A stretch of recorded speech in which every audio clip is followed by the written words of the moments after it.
When news of the coup in Sierra Leone went out, international reaction was hostile. The United States announced it was evacuating all its citizens. France sent a frigate to Sierra Leone waters on standby.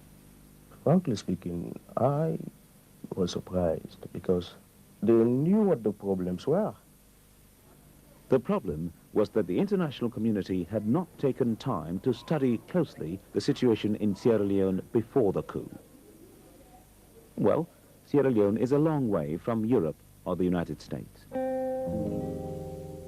The main reason for the international community's initial hostility was that before the coup, a multi-party transition was underway in Sierra Leone.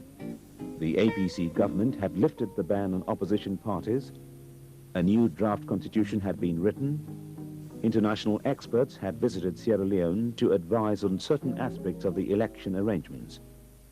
The world was convinced that Sierra Leone, after nearly 2 decades of a one-party dictatorship, was now finally on an irreversible path towards peace and free and fair elections and a new age of genuine democracy. What the world did not know was that, in fact, President Momo and his men were engaged in an elaborate exercise, deceiving the international community that the process was going well, but manipulating the process at home with the aim of holding on to power. The rigging had started right from the word go. How badly was it going? Well, they had their own people registering, just people they believed would support the APC in any subsequent election. We have abundant evidence to show that, you know, these people were bent on rigging the election, and they were just kind of just trying to play up, you know, play like you have a parliamentarian playing up to the gallery, you know, saying the kind of things, you know, the people who want to hear. But they were not serious, they were not sincere. The journalists also spotted the government's foul play. They had to, you know, over-register their own supporters and under-register supporters of the opposition parties. From that point, everybody knew that the APC had no genuine intention to you know, organize or, you know, oversee a smooth and peaceful and free multi-party elections. In fact, that was our concern, that the APC in reality was not meaningful in ushering multipartism. They could have been influenced by external forces, this wind of change in this glasnost, perestroika stuff, and the new wave by the American government, you know, to spread democracy all over. And they knew they were heavily indebted, so they had no alternative. So superficially, they were faking this multipartism.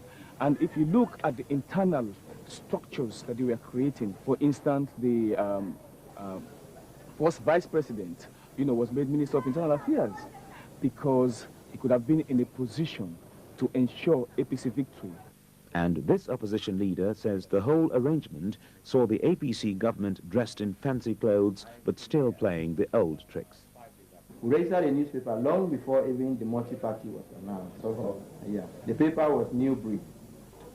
And there was a time even this paper carried a story. We got a story about the APC, the top hierarchy of the APC. They had held a meeting on the war, and again on how they could prolong their stay in power. The paper came out, and of course the CID were here by 11 o'clock. They came and arrested our editor and our chairman, and they took him to CID. He was there for over 3-4 days being questioned and everything. What is your view about the APC government's behavior during this multi-party democratic process? It was our view, in fact, not only our party, all these other parties, they were all grumbling that the government was not going to do it fairly. They had removed the electoral commissioner, chief electoral commissioner, who we all had said he should stay, Mr. Max Bailey, because everybody had respect for him. As we always see, now when I say Allah, they on the house, people that don't team up from the money, left all the busy schedules. No way, no day for register them. And machine as they register 1, 2, they say machine down, and this is undone. We all left for you busy schedules all along with here. When people that can blow their mind, as you see, we go the right side by professor. All the center, especially the also by the primary school, even salam back, all sides, they say my shilabo. People that don't let the musician live from the money. as you see, politicians are all the guys that they can't stop the team. If they don't decide say bogus population pass spiritual, let them give it the free plus all register there. This now Ward 58, one of the key zoning of Ward 58, constituency 068 in Abo. So far the registration they go on smoothly, everybody they in line, they register. So all man they wait for in time, then it register. So far no complaint, no kind inside it. Everything they go on smoothly, the process they go on smoothly.